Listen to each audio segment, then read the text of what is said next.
If something unknown happens, कोई एक tell event आ गया, आप ऑप्शंस के प्रीमियम फ्रीज हो गए और दी एक्सचेंज गोज डाउन, या ब्रोकर एपीआई फेल हो जाता है, या किसी भी कारण कुछ भी लॉस हो गया, तो हम मैक्सिमम कितना लॉस करना चाहते हैं हमारे रिस्क के ऊपर, हमारी कैपिटल के ऊपर। नमस्ते दोस्तों, आज का टॉपिक है रिस्क मैनेजमेंट। और इस वीडियो में मैं सिर्फ ये नहीं बताऊंगा कि रिस्क मैनेजमेंट क्या होता है, मैं आपको गूगल शीट्स पर प्रैक्टिकली डेमोन्स्ट्रेट करूंगा कि मैं अपनी इंट्राडे ऑप्शन सेलिंग स्ट्रैटेजीज में रिस्क को कैसे क्वांटिफाई और मैनेज करता हूं। ट्रेडिंग में एक बहुत कॉमन मिसकंसेप्शन है, लोग रिस्क मैनेजमेंट को सिर्फ स्टॉप लॉस समझते हैं, लेकिन मेरे according stop loss risk management का सिर्फ एक छोटा सा हिस्सा है। Risk management actually starts before when you enter the trade. कितना कैपिटल डिप्लॉय करना है, कितना रिस्क लेना है, कितनी पोजीशन साइजिंग रखनी है, हेज कितना होना चाहिए, और मैक्सिमम डेली लॉस कितना टॉलरेट करना है, ये सब रिस्क मैनेजमेंट का पार्ट है। मैं primarily intraday index option selling करता हूं और मेरी पोजीशंस ट्रेडिंग सेशंस के एंड होने से पहले क्लोज हो जाती है, इसलिए मेरे लिए ओवरनाइट गैप रिस्क नहीं होता। लेकिन इसका मतलब ये नहीं है कि रिस्क ही नहीं है। इंट्राडे में भी sudden moves, volatility expansion, liquidity changes और ऑप्शंस प्रीमियम के शार्प मूवमेंट्स हो सकते हैं। तो चलिए एक प्रैक्टिकल एग्जांपल से समझते हैं। मैं गूगल शीट ओपन करता हूं और हम सीखते हैं कि कैसे रिस्क मैनेजमेंट किया जाता है।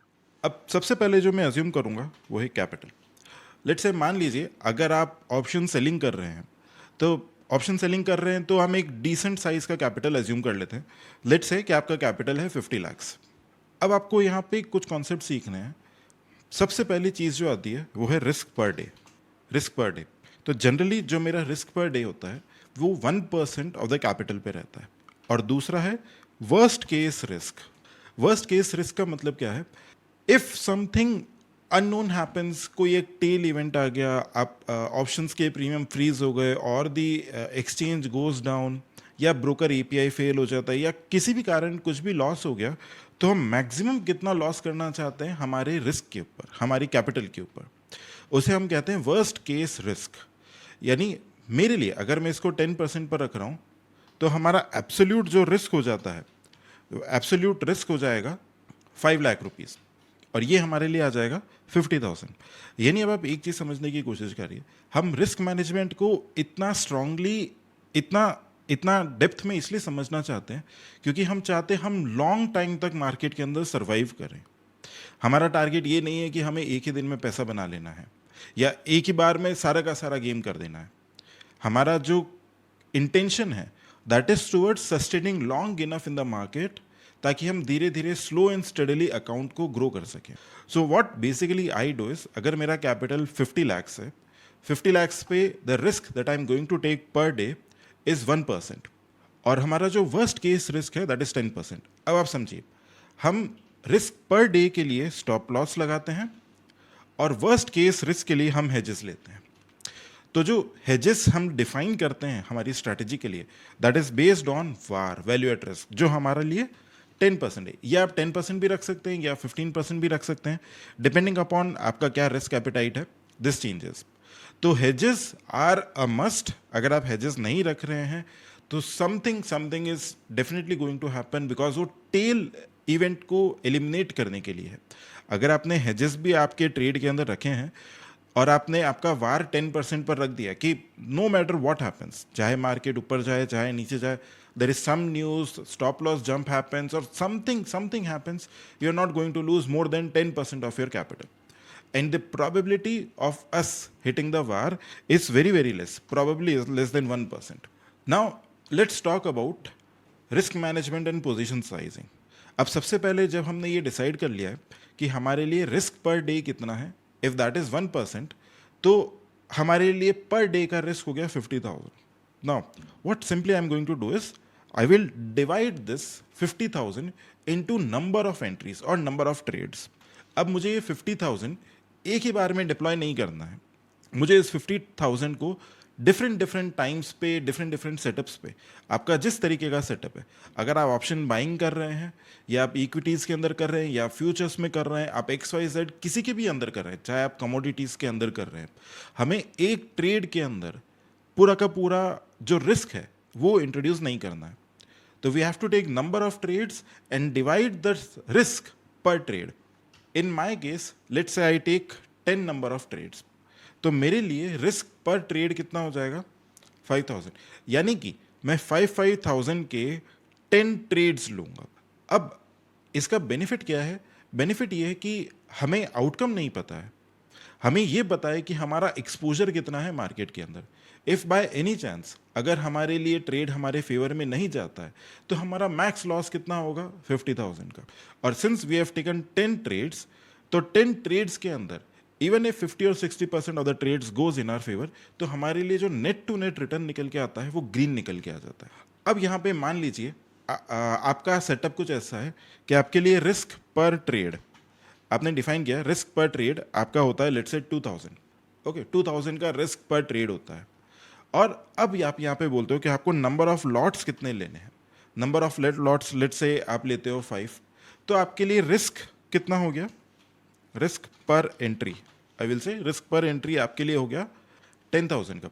अब अगर आपका रिस्क पर एंट्री 10,000 हो गया, तब आपको क्या करना है? आपके लिए टोटल नंबर ऑफ एंट्रीज कितने हो जाएंगे? Total number of entries, this will become आपका जो ओवरऑल रिस्क था, your overall risk was 50,000 divided by risk पर एंट्री 10,000. तो आपको फिर कितने ट्रेड्स लेने हैं? टोटल नंबर ऑफ एंट्रीज या टोटल नंबर ऑफ ट्रेड्स कितने लेंगे? 5. आई होप आपको एक वेरिएशन समझ में आ रहा होगा कि अगर आपका 50 लाख का फंड है और आपको लगता है कि आपकी एक ट्रेड का जो स्टॉप लॉस है वो 2,000 रुपीज़ है, वो 2,000 भी हो सकता है, वो 3,000 हो सकता है, 5,000 हो सकता है, कितना भी हो सकता है, और आपने नंबर ऑफ लॉट्स डिफाइन कर दिए कि 2,000 के रिस्क पर हम लोग 5 लॉट्स को ट्रेड करने वाले हैं.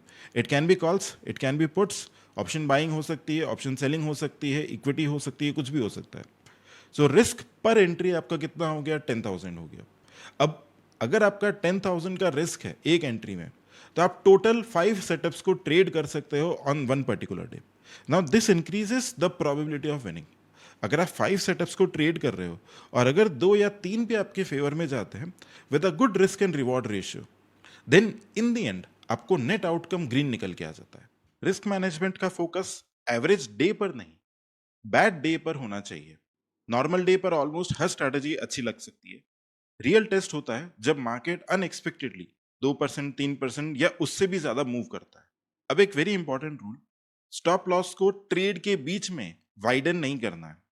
अगर मैंने 8,000 मैक्सिमम लॉस डिसाइड किया है और ट्रेड 8,000 पर आ गई, तो मैं ये नहीं बोलूंगा चलो 10,000 के आसपास तक रख लेते हैं. अगर मुझे स्टॉप लॉस चेंज करना है तो स्ट्रैटेजी के बैक टेस्ट में चेंज करना पड़ेगा, लाइव ट्रेड में नहीं.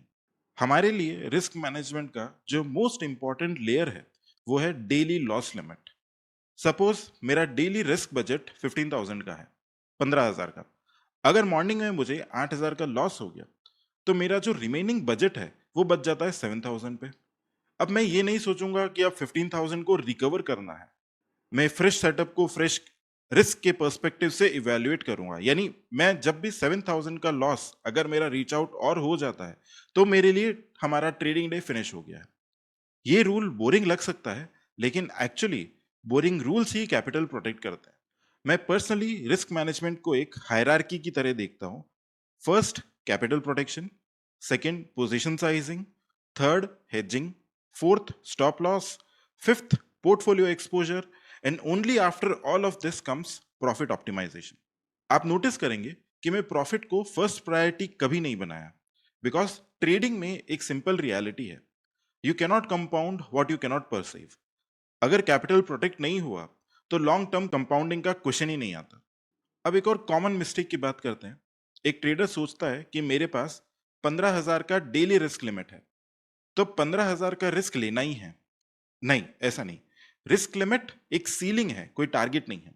अगर सेटअप वीक है तो जीरो रिस्क भी परफेक्टली वैलिड डिसीजन है.